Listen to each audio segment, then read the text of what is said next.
சிம்ம ராசிக்காரங்கள் இந்த காலகட்டம் பார்த்தீங்கன்னா வீட்டை எப்படி சீரமைப்பது, வீட்டில் இருக்கக்கூடிய ஏதாவது விஷயங்களை, வீட்டில் இருக்கக்கூடிய வாஸ்து குறைபாடு அந்த மாதிரி ஏதாவது அதை சரி பண்ணுவாங்க. இல்லைன்னா பார்த்தீங்கன்னா அம்மாவுடைய நலனை பேணி காப்பது, அம்மாவுடைய ஹெல்த்து, அம்மாவுக்கு பார்த்தீங்கன்னா எப்படி ஒரு ஹெல்த் இஷ்யூஸ், குறிப்பாக இந்த காலகட்டத்தில் அம்மாவுடைய கண் சார்ந்த பிரச்சனையை சரி செய்வதற்காக ஒரு மருத்துவ விரைவு இல்லை மருத்துவ சிகிச்சைக்காக கொண்டு போகக்கூடிய வாய்ப்பு இருக்குது. ஏன்னா நிறைய பேர் சிம்ம ராசிக்காரங்களோட அம்மாவோட விஷயங்களை இந்த கண் அறுவை சிகிச்சை செய்வது, இந்த மாதிரி கேட்ராக் இந்த மாதிரியான அறுவை சிகிச்சைக்கு சொல்லக்கூடிய வாய்ப்புகள் என்பது இருக்குது. ஸோ வீடு சார்ந்த விஷயத்தில் பார்த்தீங்கன்னா இந்த காலகட்டத்தில் குறிப்பாக தெற்கு தென்மேற்கு பகுதியில் ஏதாவது வாஸ்து குறைபாடுகளை நிறைய பேர் இந்த காலகட்டத்தில் சீர் செய்வதற்கான ஒரு வாய்ப்புகள் இருக்குது. நிறைய பேர் என்னென்னாக்கா அந்த இடத்துல இருக்கக்கூடிய அந்த க்ளீன் பண்ணுவது, பூச்செடி அப்படின்னு சொல்லிட்டு நிறைய வீட்டை சுற்றி நிறைய அந்த தாவரங்கள் செடிகள்லாம் இருக்குல்ல, அதை எல்லாத்தையும் தூய்மைப்படுத்தி வீட்டில் அதனால் ஏற்பட்ட வாஸ்து தோஷமும் இருக்குது. ஸோ அந்த தோஷங்களை இந்த காலகட்டத்தில் சரி பண்ணுவாங்க.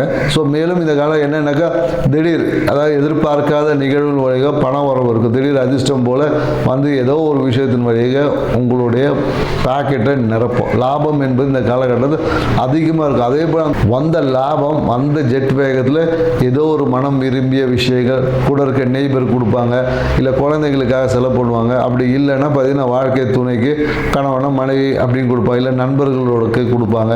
இந்த மாதிரி வந்த அந்த லாபத்தை இவங்க வச்சுக்காம மற்றவங்களுக்கு கொடுத்து அடுத்தவர்களை மகிழ்வித்து இவங்க மகிழ்ச்சி அடையக்கூடிய ஒரு காலகட்டமாக இருக்குது. ஸோ அதனால் லாபத்தை கொஞ்சம் கொடுத்துட்டு மீதியை சேர்த்து வச்சுக்கோங்க. ஏன்னா பிற்காலத்துக்கு அதான் உங்களுக்கு எதிர்பார்க்கும்.